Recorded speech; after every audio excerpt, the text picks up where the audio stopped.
All right, Robert, you talked about the haze and the smoke in the air from the controlled burns and stuff like that.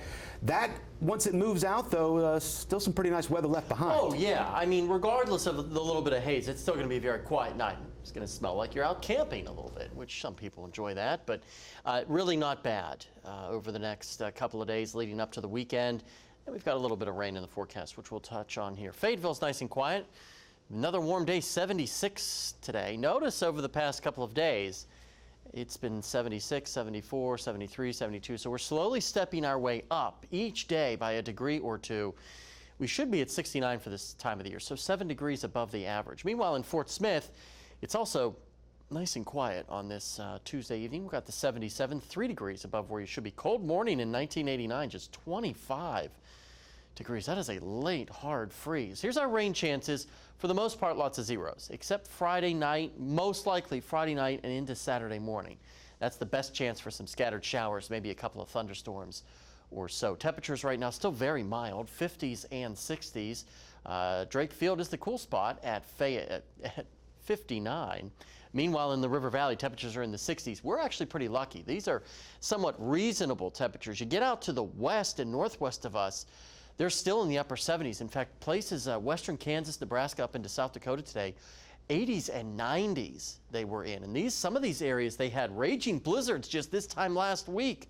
So all sorts of fears about rapid snow melt, flooding on the Missouri River, across portions of South Dakota into Nebraska, Iowa, those places. So we had some easterly winds, which kind of kept temperatures in check thanks to the area of high pressure here. But man, it was way, way warmer to our west. Look at how quiet the lower 48 is. Some showers in the Pacific Northwest, up in upstate New York into New England, and some sprinkles along the Atlantic coast there around Miami and back toward New Orleans. This little disturbance is going to be interesting later in the week. Some of the models are saying this could gain some tropical characteristics and slide its way towards New Orleans as maybe a very early, rare April tropical storm. We'll see about that. Quiet tonight, as well as throughout the day tomorrow. That's certainly good news. But as we get toward Thursday, if that system to our southeast develops, it'll start tossing clouds our way.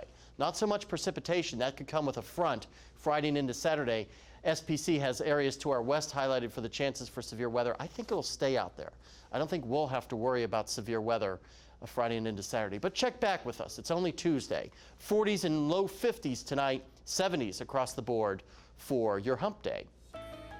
Rest of the week looks pretty quiet with those chances for sprinkles Friday night and into Saturday. Temperatures being knocked down into the weekend into the 60s. River Valley about the same thing. Warm for the next 72 hours or so. Then temperatures, guys, get slashed a little bit before warming right back up as we get into early next week.